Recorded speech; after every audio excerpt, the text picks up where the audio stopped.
The air in the National Archives sub-level storage facility was not the crisp, climate-controlled silence of the main research halls. Here, in sub-level Z, the silence was heavier, a humid, chemical-tinged quiet that seemed to press down on the sound of your own breathing. It was the silence of forgotten things, a historical purgatory where documents deemed low priority or utterly obscure waited out the centuries. Dr. Alistair Finch, a senior archivist with a specialization in obscure British Ministry of Aircraft Production map procurement logs, adjusted his spectacles on the bridge of his nose. At 52, Finch possessed the constitution of a man who preferred paper dust to sunlight, and a mind that found ecstasy in the meticulous cross-referencing of three-digit codes. His current mission was a bureaucratic purgatory, reconciling a decades-old inventory anomaly concerning surplus building materials purchased in the Midlands in 1943, a task only slightly less dull than watching mold grow. He was deep within row K, a cavernous aisle lined with gray, standard-issue storage racks that reached 20 feet toward the unseen ceiling. His gloved hand slid across the spine of a box labeled simply, MISC. AC Parts 1940-1945. Disposal. The box was the last in a stack of 11. It was different. While the others were pristine, acid-free containers, this one was an older, flimsier cardboard, its edges softened by time, its surface coated in a fine, talc-like layer of gray-brown dust. There was no date, no official catalog number, just the stenciled label, applied haphazardly. It looked less like an archive box and more like something pulled from a damp attic.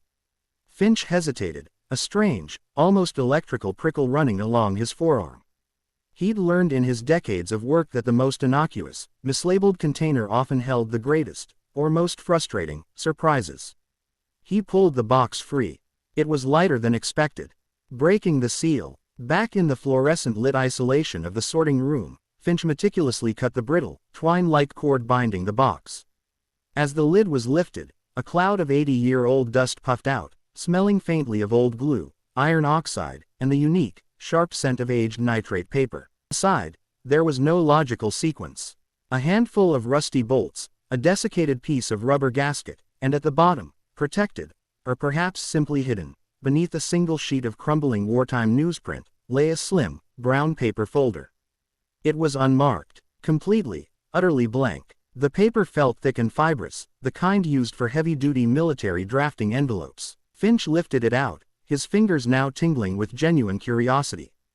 This was not surplus material. This was paper, and paper in this collection meant information. He carefully opened the clasp. The top secret stamp. The first thing that seized the eye was not the content, but the seal. Stamped diagonally across the front sheet in a faded, but still violently red ink, were the words, Top Secret, ABTEILUNGRAC. The lettering was crisp, authoritative. But the code, Abteilung RAC, meant nothing to Finch. He was fluent in the alphabet soup of British wartime bureaucracy, MAP, RAF, AM, RAE, but this specific departmental designation was foreign. He turned to the sheet itself. The paper beneath the stamp was yellowed, yes, but of high, stable quality, resisting the browning of lesser pulp. The ink, a black, dense India ink, was perfectly preserved. The first sheet was a title page, but deliberately obscured. The project name was scratched out with broad, heavy strokes of the same black ink. Beneath the erasure, the original title was barely visible against the strong light of the sorting lamp, like a palimpsest, Project Chimera. And then, the ominous sign that caused Finch's professional heart rate to spike, the signature lines. There were 3 lines, clearly designated for an engineer, a senior director, and a military liaison. All 3 were completely, intentionally blank. It was an official document that had been officially disowned. The date field was smudged, a heavy thumbprint having smeared the graphite pencil. But under magnification, Finch could make out the faint, hesitant digits, the 19th of November 1941. Or perhaps 1942. The difference of a year, in this context, was the difference between a genius concept and a miracle. The sketches. Decades ahead. Finch carefully turned the page, the paper rustling like dry leaves. What followed was a sequence of meticulously drafted engineering schematics, rendered in the precise, almost artistic cross-hatching of a gifted draftsman. This was no rough sketch on a napkin, this was detailed, finalized design work. Finch was an archivist, not an aeronautical engineer, but he knew the visual language of the era. He recognized the basic form. A cylindrical housing, clearly a power plant. He saw what looked like the heavy, cast-iron bulk of a supercharger casing, typical of the Rolls-Royce Merlin engine that powered the Spitfire. But then, the details began to argue with the familiar form. The compressor stages. Instead of the typical single-stage centrifugal supercharger used to force air into the piston engine's cylinders, this design showed an axial flow compressor, a long series of spinning blades, like miniature airplane wings, increasing pressure stage by stage. This was the defining characteristic of the pure turbojet engine. The turbine. At the rear of the combustion chamber, a delicate, almost impossibly thin turbine wheel was sketched, designed to harness the energy of the expanding gases. The combination. But the design wasn't a pure jet. The initial compression was being handled by a massive, single-stage centrifugal supercharger, just like a piston engine's. The air was then fed into the axial stages, which compressed it further, before being mixed with fuel and combusting to drive the exhaust turbine. The result was a piston engine-like supercharger feeding a jet engine-like compression system. Finch frowned, running a gloved finger lightly over the fine lines. He immediately pulled up his departmental database and cross-referenced every known, even speculative, British engine project from the period. The early Whittle jets, the Metrovic F2, the various stages of the Power Jets program. Nothing matched. Not the configuration, not the component mix, and certainly not the date. Sir Frank Whittle's early jet engines in 1941 were purely experimental, low thrust, and relied almost entirely on the simpler centrifugal compressor. The axial flow concept was only being theoretically explored in Germany, Project Heinkel He S-30, and by the British Royal Aircraft Establishment, and it was considered a post-war goal due to the complexity of the metallurgy required for the delicate blades. What Finch was looking at was a conceptual bridge, an engine that combined the robust, reliable component of a contemporary piston engine, the centrifugal supercharger, with the high-efficiency, futuristic concept of the axial flow compressor. It was a configuration that shouldn't have been technically feasible or even conceptually attempted until at least 1946. The fuel mix and the power riddle. On the third sheet lay a small table, hand-drawn and annotated. It was the heart of the engine's power riddle, the fuel mix ratios. 3,500 pounds of thrust. Finch felt the breath catch in his throat. In 1941-42, the best operational engine in the world, the German BMW 801 Radial, produced around 1,600 horsepower, roughly equating to 2,500 pounds of thrust at the propeller. The early Whittle jets were producing barely 1,000 pounds of thrust. An engine producing 3,500 pounds of thrust in 1941 would have rendered every single operational fighter plane in the world, the Spitfire, the Messerschmitt, the Mustang, obsolete overnight. A fighter interceptor powered by two of these engines, even a rudimentary airframe, could have achieved speeds approaching 500 miles per hour, climbing through altitudes where piston engines gasped for air. It could have intercepted the high-flying reconnaissance aircraft the Germans were already deploying, or given the British air superiority so overwhelming that the strategic bombing campaign against Germany would have been launched years earlier and with devastating effect. It was, simply put, a war-winning engine. A weapon that could have compressed the timeline of the conflict and changed the geopolitical map of the entire century. The inventory that never was. Finch carefully placed the folder on a sheet of acid-free blotter paper. He knew the next, most critical step, tracing the file's provenance. He returned to the archive catalog system, cross-referencing the faint Abteilung RAC designation with every known wartime alias, departmental merger, and research facility. He ran the date. He ran the physical location of the storage box's arrival in the depot. No record of a folder matching the physical description. No department named RAC. The MISC AC parts box was recorded as arriving in the depot in 1953 from a defunct military storage site near Coventry. The contents list for that box, however, accounted only for the rusty bolts and the gasket. It did not list a file. The file had never been catalogued. It had never been officially transferred. It had been physically placed inside a box of unrelated junk and then sealed for 80 years.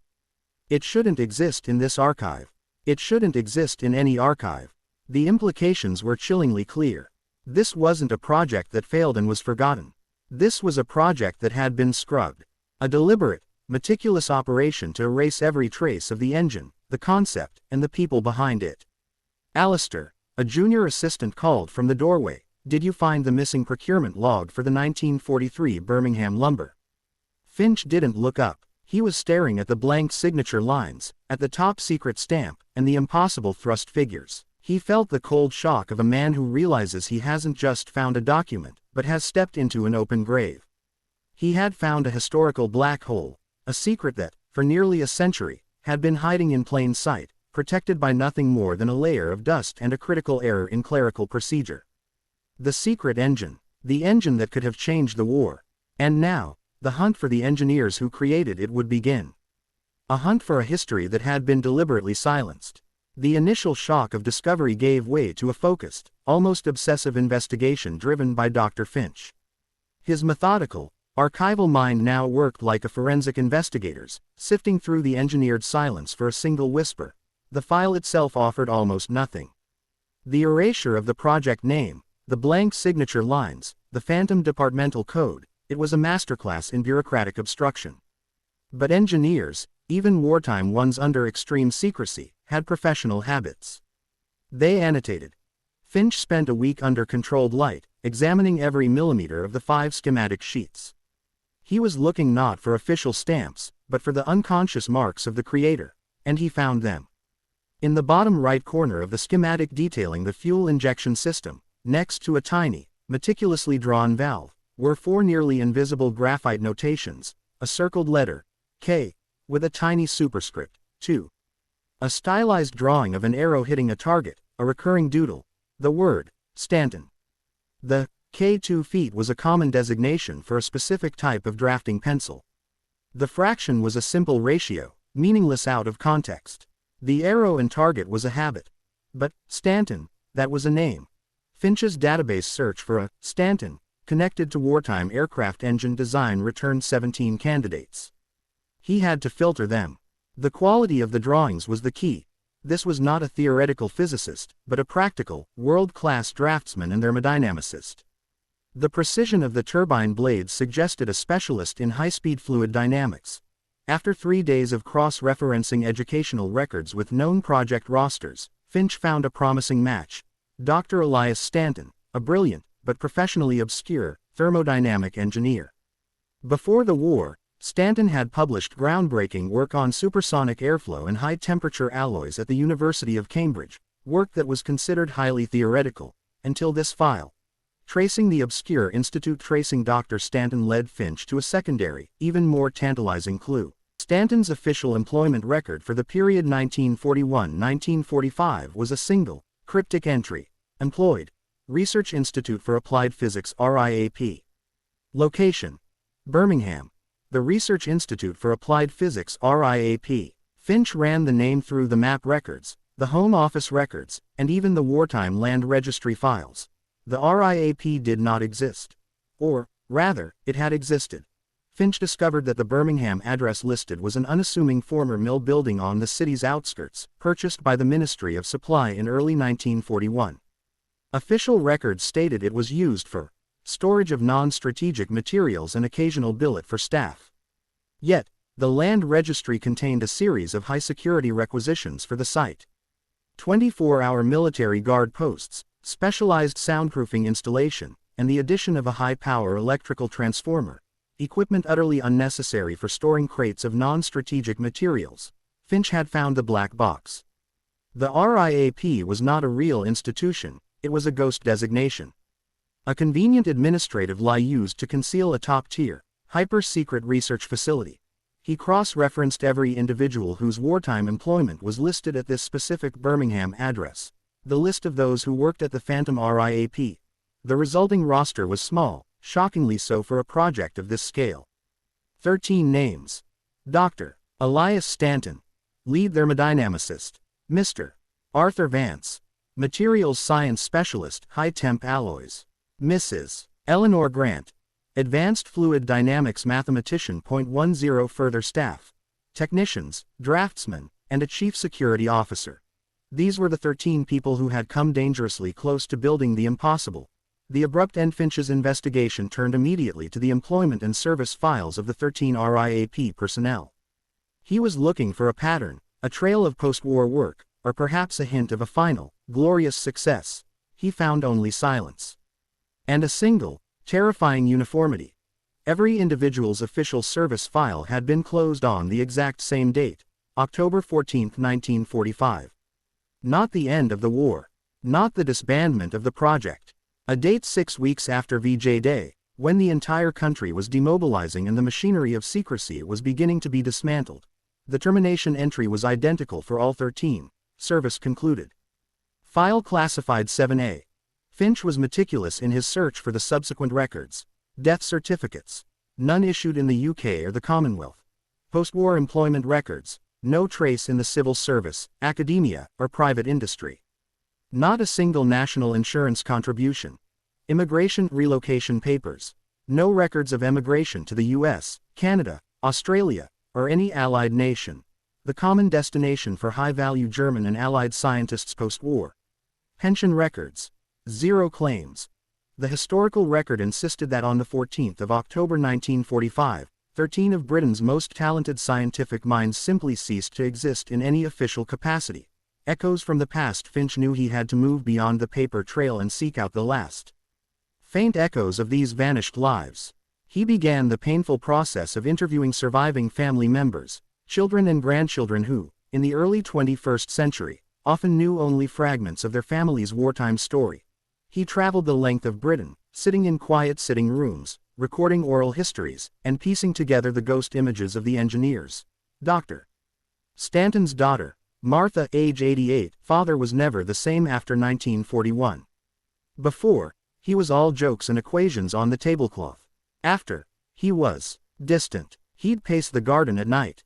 I remember asking him what he did, and he just said, "I'm working on a very difficult mathematics problem for the king, dear." He was frightened. You could see it in his eyes. And he burned everything, every scrap of paper, every doodle, before he left for work. Mr. Vance's nephew, Reginald, age 75, Uncle Arthur. Brilliant man, a real character. He worked with metals, that's all we knew. But in 44, he came to visit and he was like a phantom. He wouldn't stay the night. He told my mother that if anyone ever asked about his work, she was to say he was a simple furnace manager. Nothing more. He said, "Reginald, if they ever catch me, tell them I was looking at the sun and got too close." We thought it was a joke. Now, a disturbing pattern emerged, chillingly uniform across all accounts. The pressure.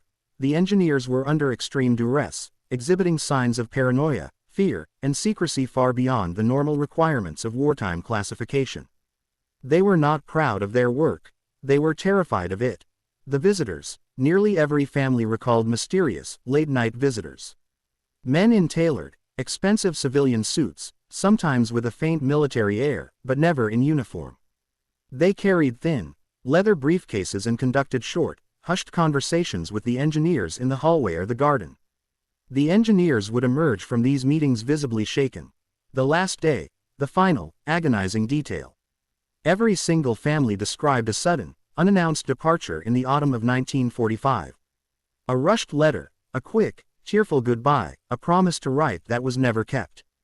October 14, 1945. Mrs. Grant's son recalled his mother leaving on a Sunday morning, dressed in her best coat, but carrying only a small, empty suitcase. She hugged me, kissed me. She looked like she was going on a long journey. But then she whispered, "They need the calculations, sweetheart. All the beautiful numbers. I must go to the place where the sums are finally right." The 72-hour window. Finch sat back in his chair, the scattered notes of 13 lives spread before him. The files screamed erasure. The oral histories screamed fear. The engine was too advanced, too powerful, too destabilizing. Its existence in British hands would have rewritten the war and, more dangerously, the peace. The engine might have been developed in a world struggling for survival, but it was perfected in a world anticipating the Cold War, a world where a 3,500-pound thrust engine was a geopolitical game-changer. The engineers were not killed. The state did not want martyrs or unsolved disappearances. The state did something far more profound. It made them not exist. The date, October 14, 1945, was the key. Finch cross-referenced that date with the highest-level, post-war intelligence operations. He found a single, heavily censored entry in the nascent Foreign Office records for that month. Operation Penumbra. The stated objective of Penumbra was vague: consolidation of sensitive scientific personnel assets. 13 brilliant minds, one impossible engine, and a 72-hour window where the operation transitioned from highly secret to utterly phantom. Dr. Alistair Finch looked at the schematic of the Project Chimera engine, the hybrid of piston and jet, and then at the 13 blank spots in history. He realized the terrifying truth. The secret wasn't just how they built the engine, but what price they paid for the knowledge that could have changed World War II forever. The engine was buried in a box of scrap metal. The engineers were buried in the deepest, most inaccessible recess of history, the administrative non-existence. He had found the ghost engine. Now, he had to find the ghost men. His next move would be to drill down into the logistics of Operation Penumbra, the method of their vanishing. Dr. Alistair Finch closed the storage box lid and secured the flimsy twine. He didn't lock the file away. He placed it on his own desk, under the heavy, brass paperweight, a replica of a Spitfire propeller boss, that had been his father's. The action was one of protection, a silent vow that this paper, having survived 80 years of official neglect, would not be swallowed by bureaucracy again. He looked around the sorting room. Every shelf, every box, every microfilm scroll represented thousands of hours of slow, grinding, documented history. The Battle of Britain was a tidy file. Dates, sortie reports, losses, victories. The V-2 rocket program was a thick, chilling file, targeting maps, intelligence intercepts, countermeasures. Every death, every bolt, every budget line was accounted for. Except for this, the Chimera file was a philosophical crisis. It suggested that history was not a coherent narrative waiting to be uncovered, but a curated fiction, actively enforced. It meant that great, epic-making events could vanish entirely, not through error, but through deliberate, coordinated action by the state. Finch spent the next 24 hours in a state of hyper-focus, the adrenaline of discovery overriding the exhaustion of his 60-hour week. He began compiling a negative file, a record of everything that should have existed for this project but did not. No budget allocation, no ministerial correspondence referencing Project Chimera, no purchase orders for the specialized machine tooling required for the Vance 4X alloy components, no surviving test pilot notes, despite the obvious complexity of the engine's integration into an airframe. The very lack of evidence became evidence itself. The scrub operation had been total. It hadn't just removed the project, it had removed the space where the project should have been. The whisper in the walls. Finch began to see the war differently. He had always admired the seamless, rational brilliance of the British war effort, the efficient, if massive, bureaucracy that fueled the victory. Now, he saw the machinery of secrecy, the vast, shadowy infrastructure designed to protect not just military assets but political narratives. He imagined the final days of the project in 1945. The war was over, but the intelligence services were operating at maximum paranoia. They were not worried about the Luftwaffe anymore. They were worried about Stalin, about the American monopoly on the atom, and about the rapidly disintegrating global order. In that context, the Chimera was not a weapon of victory, but a liability. It was a sign of what Britain was capable of, and therefore, an asset that had to be either monopolized or denied completely. The men who built it, Stanton, Vance, Grant, were not heroes to be celebrated, but volatile repositories of state secrets. Finch carefully placed the 5 pages of the schematic onto the light table. He ran his finger along the line showing the complex air ducting where the centrifugal compression transitioned to the axial stages. It was the physical representation of Stanton's conceptual leap, a brilliant compromise. And compromise, Finch realized, was the key to understanding its erasure.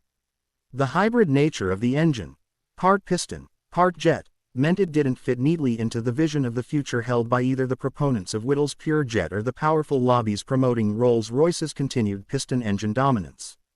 It was an awkward, inconvenient genius. Its very existence threatened the careers of the men who had bet their professional lives on the other engine programs.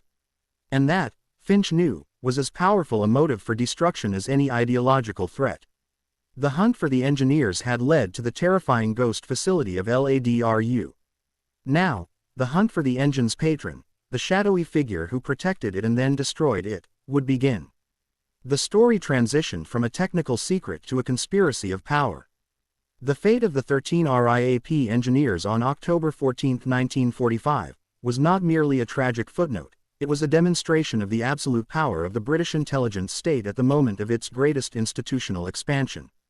The creation of administrative non-existence was a complex, calculated operation far more difficult than simple assassination. The preemptive lie. For years, the families of the RIAP team had been provided with a quiet, persistent stream of misinformation. The engineers were on a highly sensitive overseas deployment. The lack of letters was due to security restrictions.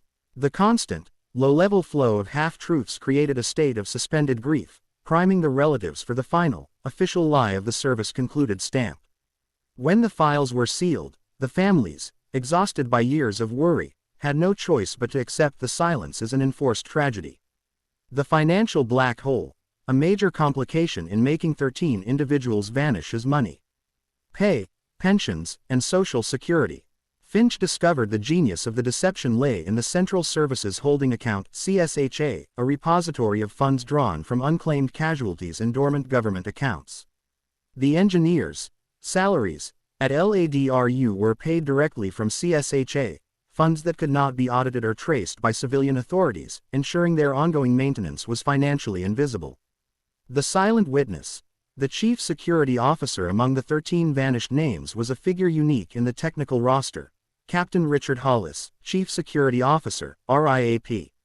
Why did the security officer, a man whose entire job was to manage the secrecy, also vanish with the engineers? Finch theorized that Hollis was the final operational asset of Operation Penumbra. He wasn't just the security officer, he was the custodian of the team. He would have been the one to reassure them during the transfer to RAF Pershore, the man who gave the final, calm, necessary lie before they boarded the Lancaster. He was the one who could identify, manage, and psychologically maintain the imprisoned team at LADRU. Hollis was the human seal on the secret. And just like Stanton and Grant, his knowledge was too dangerous to release. His disappearance was proof that the architects of Penumbra trusted no one. The unsent letters, evidence of denial. In the dusty effects of Arthur Vance, the materials scientist, Finch located a cache of personal papers donated to a local museum years ago. Among them, wrapped in a faded blue ribbon, were half a dozen letters. Unsent. They were addressed to his wife, but never mailed. They were dated between 1942 and 1944. Vance's handwriting was meticulous, scientific, yet full of profound anxiety. October 1943. My dearest Eleanor, we have passed the thermal limits again. The sample of 4X held for 6 minutes at 1150 degrees. It is beautiful, terrifying work. But the pressure here is immense. Not just the ministry, but something else. A fear that the numbers are too big, the potential too vast. I hear the whispers of the senior men, the patrons, and they speak of a world after the war where only one country can be trusted with this kind of power. I feel like we are building the first star shell, and soon we will all be burned by its light. If you receive this one day, know that my heart is with you, always. But my hands are not my own. The letters revealed the engineers were not working in isolation, but were aware of the ethical and geopolitical consequences of their work. They knew they were handling the keys to a future world, and they were actively frightened of the people who held the lock. This was not a group of passive scientists. This was a group of conflicted, ethically aware men and women who recognized the monstrous potential of their creation.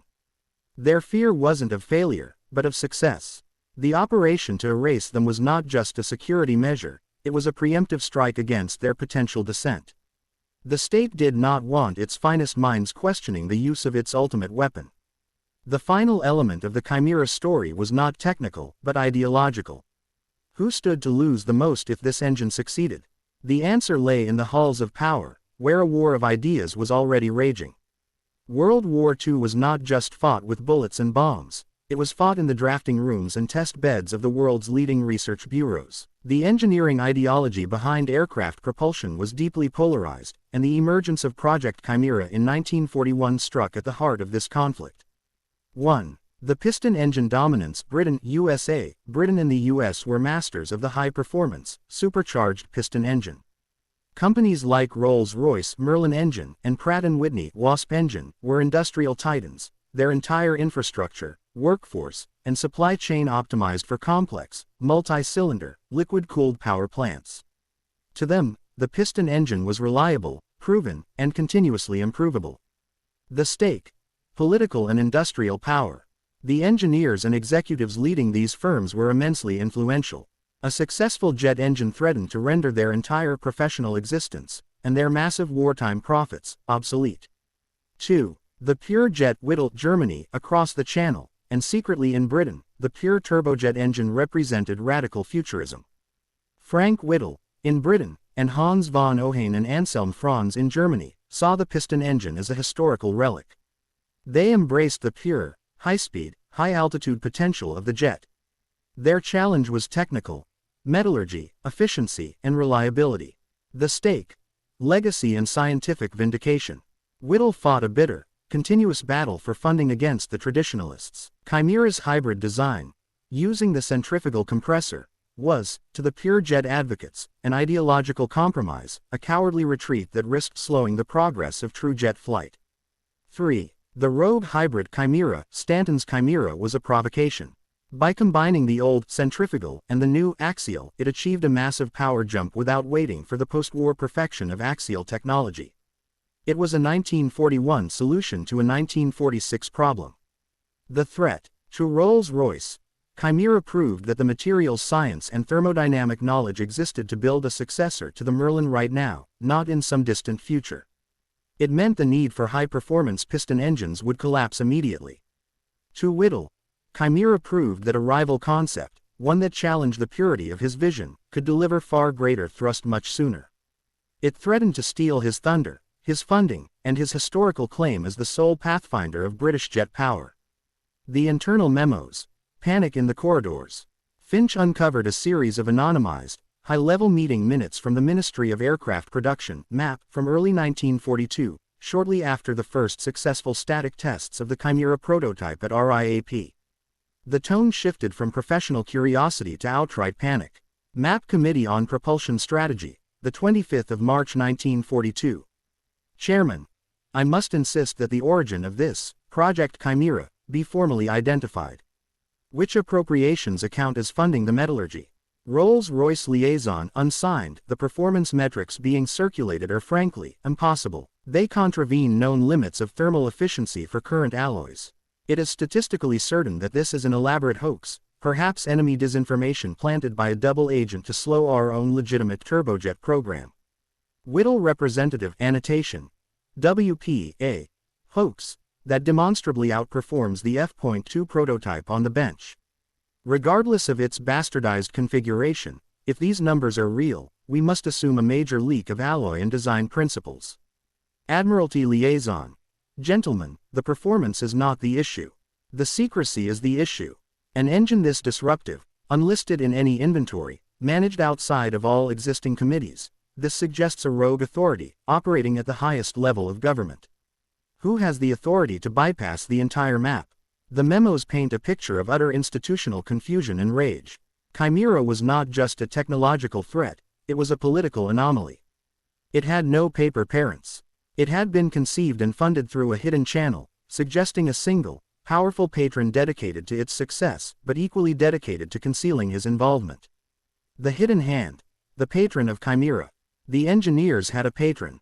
A figure with the clout to requisition a remote Birmingham facility, hire 13 of Britain's top specialists, secure priority access to rare materials like nickel and chromium, and, crucially, authorize the creation of the Abteilung RAC Research Advisory Committee, a non-existent entity designed to stamp the secrecy onto the files. Finch needed to find the one man who had access to all these levers of power, yet who left no signature.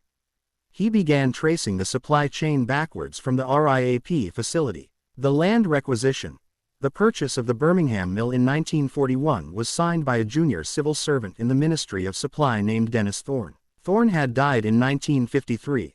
The raw material nickel allocation, the bulk purchase order for the high-grade nickel used for the Vance 4X alloy was authorized by the War Materials Allocation Board. The authorization was signed by the secretary of the board. The name was redacted. The personnel files. The initial transfer orders for Stanton and Vance were signed by a Director of Special Projects, an office that technically did not exist in 1941. Finch found a single, critical correlation between the three seemingly unconnected documents. In the bottom left corner of each, an identical, small, almost ornamental mark had been pressed into the paper. It was a seal, too faint to be an official stamp, but clearly intentional. He spent weeks comparing the mark to the private crests of every high-ranking official in the wartime government, cabinet members, permanent secretaries, chiefs of staff. The mark finally matched. It was the private signet crest of Sir Harold Ellington, permanent Under-Secretary of State for Air. A man who held no political office, but who controlled the entire bureaucratic and financial machinery of the Royal Air Force. Ellington was the man who allocated budget, signed off on all major contracts, and decided which emerging technologies received the patronage of the state. Ellington was a traditionalist, a renowned advocate of the piston engine. He was publicly a staunch ally of Rolls-Royce. His public stance made him the perfect secret patron for the rogue engine. No one would ever suspect the ultimate traditionalist of sponsoring the ultimate technical rebellion. The war of ideas was not being fought in the open. It was being orchestrated by a single, powerful figure who was hedging Britain's bets, publicly supporting the piston engine, whittle-jet dichotomy, but secretly building the Chimera as the ultimate insurance policy. Sabotage and internal betrayal. Ellington's patronage kept the project alive, but the internal enemies it created quickly moved to destroy it. The memos revealed that after the initial denial, the committees moved to sabotage the program. Supply lines. Orders were placed to redirect shipments of critical supplies, specialized lubricants, high-grade instrumentation away from the Birmingham facility. Personnel raids. Attempts were made to reassign Stanton and Grant to more pressing projects like the radar research program. Official inquiry. An unofficial inquiry was launched, targeting the junior officials who had aided the land acquisition, threatening their careers unless they revealed the project's true source of funding. The atmosphere at the RIAP facility became one of siege. The engineers were not just racing against the Germans, they were fighting a continuous, exhausting battle against their own bureaucracy. Arthur Vance's unsent letters described it best. They sent a man from the ministry today. Claimed we used too much nickel, that a priority shipment for the tank program was being diverted here. A lie, of course. We are drowning in the very air we are supposed to be using to fly. The enemy is not the one dropping bombs, it is the one signing the expense reports. The war of ideas escalated into a war of survival for the RIAP team. Ellington was protecting the project from the top, but the technical bureaus were attacking it from the bottom, creating a constant, suffocating pressure that explains the engineers' pervasive fear and paranoia, the fear Finch first saw reflected in the family interviews. They weren't just afraid of a security leak, they were afraid of internal betrayal that could destroy their life's work and their careers. This relentless pressure drove the engineers deeper into their work, forcing them to achieve breakthroughs not through calm research, but through desperate, intense experimentation. The pressure cooker atmosphere led directly to the engine's most astonishing, and most terrifying, capability. The capability that defied the physics of the time. The true genius of the Chimera engine, and the ultimate justification for its erasure, lay not in its metal or its design, but in the theoretical mathematics that governed its airflow. Finch, with the help of Dr. Hughes, meticulously analyzed the scribbled annotations on the fuel injection schematic. The notes referred to a complex, nonlinear partial differential equation used to model the airflow after it passed through the axial compressor and before it entered the combustion chamber. The equation was instantly recognizable to modern aerospace engineers. It was a specialized solution to the Prandtl-Glauert singularity correction, a mathematical model used to describe subsonic airflow close to Mach 1, specifically when dealing with high-mass flow rates in a confined space. Dr. Hughes's reaction was one of pure disbelief. "Alistair, this is impossible. This specific solution, the way they've incorporated the correction factors for heat expansion and variable density, this was developed by Dr. Theodore von Karman's team at Caltech. It was first formally published in a highly specific, restricted aeronautical journal in 1961. 61. This schematic is dated 1941 40 seconds.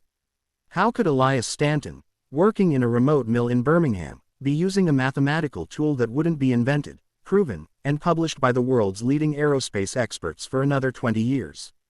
The theory of intuition. Finch proposed a theory. Stanton and his mathematician, Eleanor Grant, had likely reached the solution through a combination of extreme trial and error and sheer intuitive genius. They weren't reading the paper, they were solving the problem the paper was intended to solve.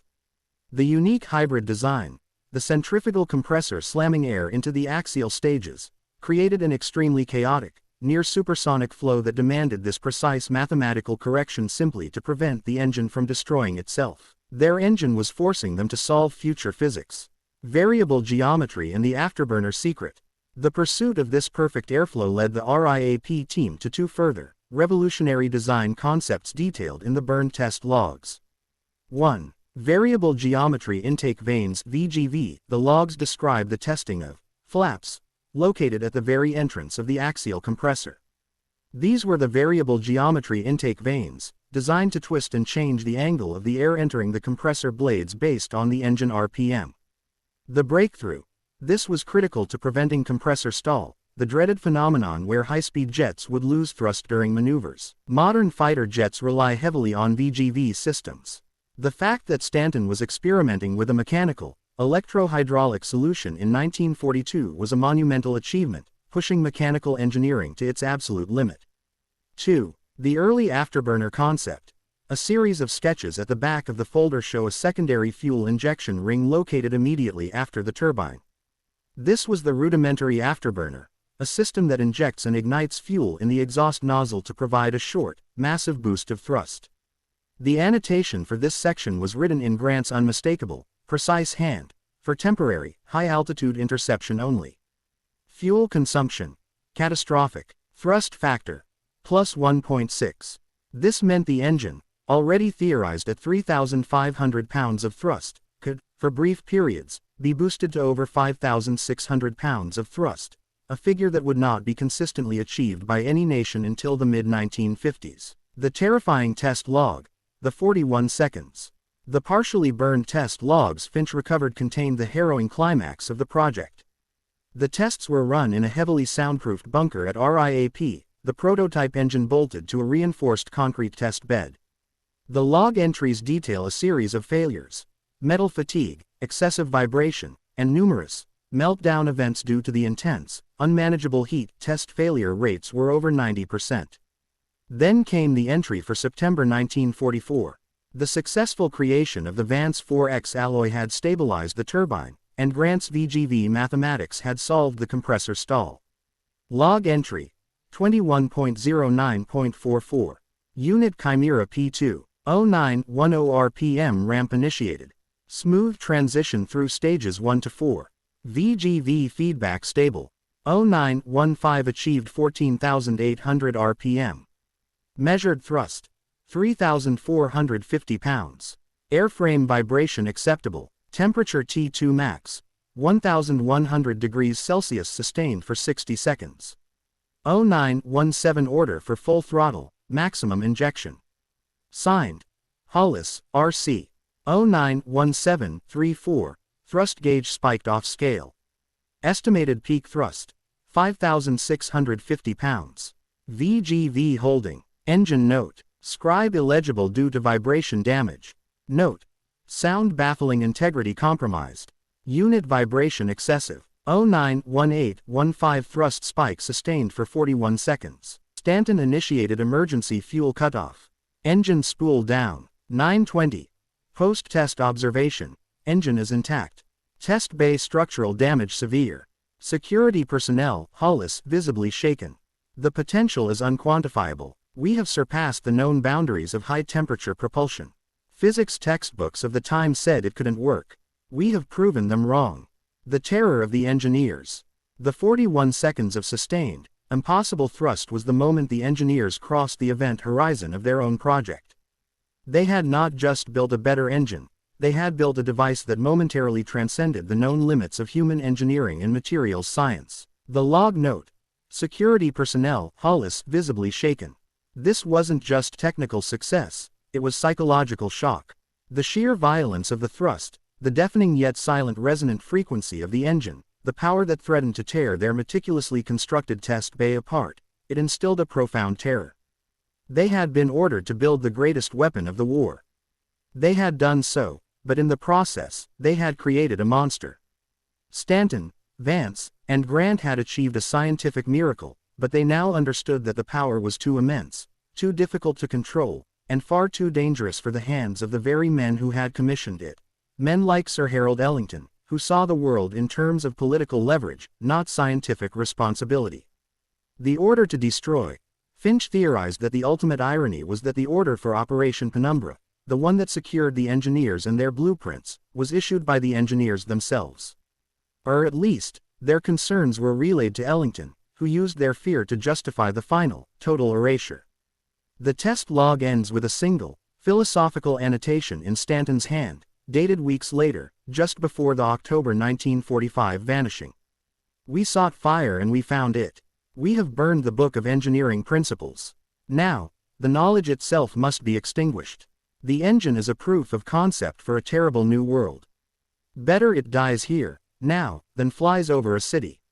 The engineers who had built something they barely understood, the men and women who had successfully defied the physics of their own time, were the ones who ultimately ordered the silence. Their disappearance was not just a security measure, it was a self-imposed exile, an attempt to contain the terrifying power they had unleashed. The secret was not just the file in the dusty box, but the profound ethical choice made by 13 vanished scientists who prioritized the safety of the world over their own fame and freedom. Finch had found the most successful, most dangerous, and most conscientiously destroyed project of the entire war.